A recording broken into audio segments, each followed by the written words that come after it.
Once upon a time, the state of Michigan had a king. Well, sort of. An island within the state of Michigan had a king, although not many people recognized him as such.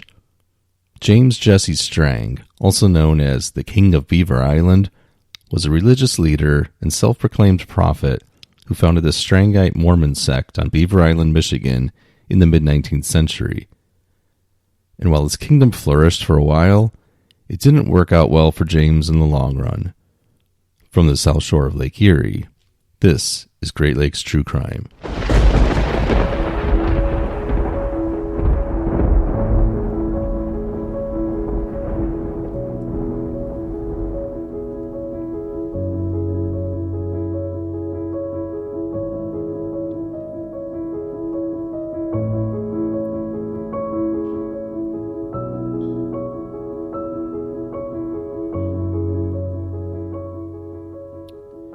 At 58 square miles, Beaver Island is the largest island in Lake Michigan and is located in the northern part of the lake. The island has a rich and varied history dating back to the time of the indigenous peoples who lived in the area. The Anishinaabe, also known as the Ojibwe or Chippewa, were the first known inhabitants of Beaver Island. They lived on the island for centuries and used it as a hunting and fishing ground. The island was also an important spiritual site for the Anishinaabe, who believed it to be home of the Great Spirit. In the early 1800s, European settlers began to arrive on the island. The first permanent settlers on the island were Irish immigrants who established a fishing village on the island. They were later joined by other settlers from various backgrounds, including French Canadians and Scandinavians. James Jesse Strang was born in 1813 in New York State and grew up in a religious family on a farm in upstate New York. He was the second of 3 children and was quite sickly as a youngster, only attending school until age 12. James was exposed to various Christian denominations growing up, and by all accounts was very intelligent, quick-witted, and charismatic. He also developed visions of grandeur as a young man. In his diary, James admitted that he wanted to be a world-famous leader, like Julius Caesar or Napoleon. He dreamt of royalty and power, having visions of marrying Queen Victoria of England. But James's visions didn't quite come to reality. In 1840, 20-year-old Queen Victoria married her cousin Albert, and James Strang married a Baptist minister's daughter named Mary Pierce. The couple settled on a farm in upstate New York, but James quickly grew tired of the mundane farm life. He wanted more. So he enrolled in law school, earned his law degree, and moved to what was known at the time as the Wisconsin Territory. James opened up a law practice there and was immediately successful, being served well by his wit and intellect. In 1844, a 31-year-old James Strang heard about the Mormon prophet Joseph Smith Jr. Intrigued, he traveled to the Mormon hotspot of Nauvoo, Illinois, and met with Smith, and he was very intrigued by the Mormon leader. So much so, in fact, that James converted to the LDS religion and became an elder in the church. He returned to Wisconsin, where he opened up a Mormon colony. Only a few months later, however, Joseph Smith and his brother Hiram were murdered by a mob in a jail in Carthage, Illinois, where the 2 brothers were being held on charges of inciting riot and treason. With both brothers deceased, the Mormon Church was without a leader. A power struggle developed between James Strang, Sidney Rigdon, and Brigham Young. To bolster his claim, James produced a letter signed by Joseph Smith and postmarked from Nauvoo, Illinois, 8 days before his assassination. The letter stated that if anything were to happen to Smith, he wanted James to take over leadership of the Mormon Church as his successor. As you may have guessed or already known, Brigham Young ultimately won the power struggle, but the LDS Church was somewhat fractured after that. While about 20,000 Mormons followed Brigham Young to Utah, a fair number, between 4,000 and 6,000, decided to follow James Strang and move to Wisconsin. One major difference between the two, and likely the reason some decided to follow James, was that Brigham Young was in favor of plural marriage, while James was an outspoken critic of it. James Strang ultimately used his charisma and persuasive rhetoric to attract a significant number of his followers to his sect known as the Strangites.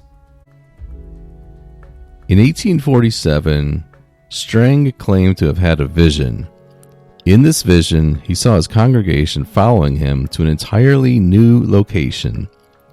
This location turned out to be in Michigan, an island in Lake Michigan to be precise, called Beaver Island. It's not entirely clear what Beaver Island was and why it was chosen by Strang, but if you wanted an isolated area with plenty of land, this was it. Beaver Island is about 20 miles from mainland Michigan, and at the time the Strangites settled there, it had few other residents, most of whom were Chippewas.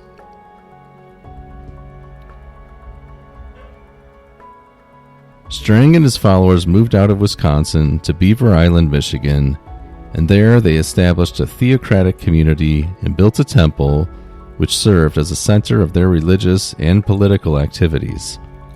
Strang declared himself the king of Beaver Island and established a government with himself as the absolute ruler. He even held a coronation for himself and went by the title King James I. He also established a newspaper called the Northern Islander, and he used it to promote his message and defend his actions. And here's a shocker. Strang quickly changed his stance on plural marriage. I know you didn't see that one coming. Although that decision did lose him a fair number of followers, including his wife, Mary, James Strang went on to have at least 7 wives during his lifetime. Strang was far from a benevolent dictator. His rule on Beaver Island was marked by authoritarianism, violence, and corruption. He imposed strict rules on his followers and punished those who disobeyed him with fines, imprisonment, or expulsion from the island. He also used his power to get rich through land and property confiscation and trade monopolies. For example, Strang was a teetotaler and completely banned the sale of liquor on Beaver Island, even though he had no legal authority to do so. Nevertheless, Strang levied ridiculously high fines for anyone violating his alcohol ban, and he used his made-up enforcement powers to board ships, search people's houses, and enter local shops looking for supposed contraband. His extremely high property taxes were also used to swindle people out of their property. Strang's illicit methods eventually garnered the attention of the U.S. government, particularly after some of the Strangites removed lumber from the island without government approval. Strang and his followers, however, were successful in defending themselves in court.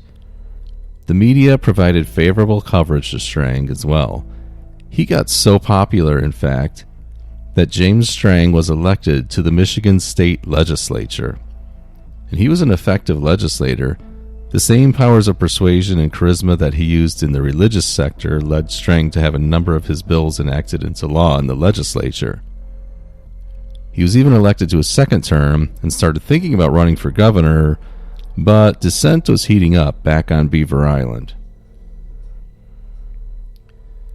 In 1855, King James implemented a new dress code for women only.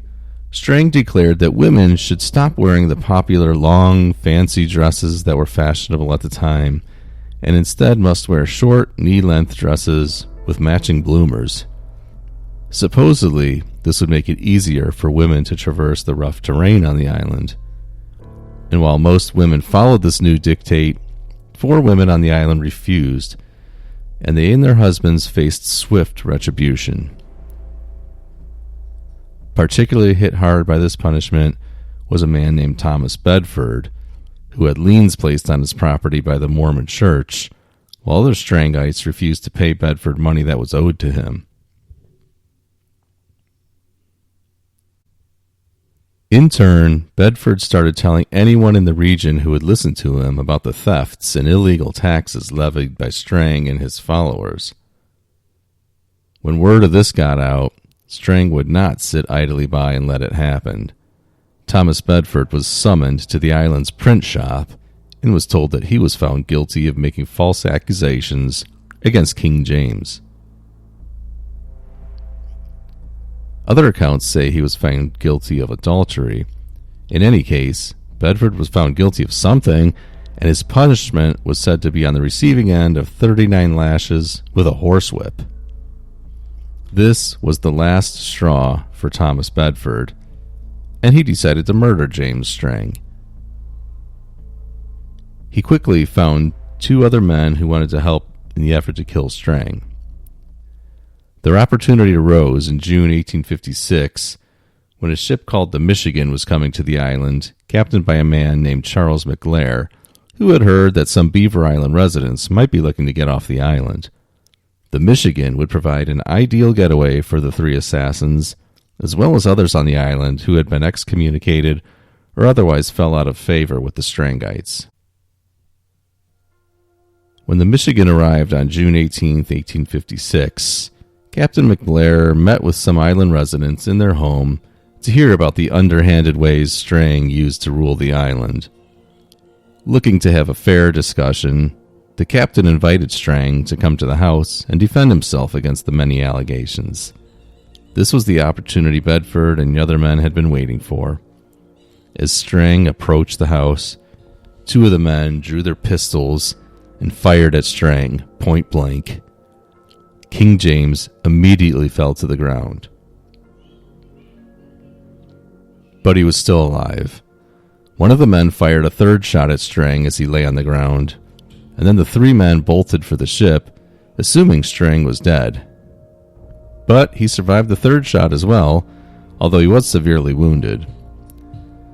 The Strangites demanded that Captain McBlair turn over the 3 would-be assassins, but he let them remain on the ship, fearing there was no way they would receive a fair trial on Beaver Island, and he was probably right.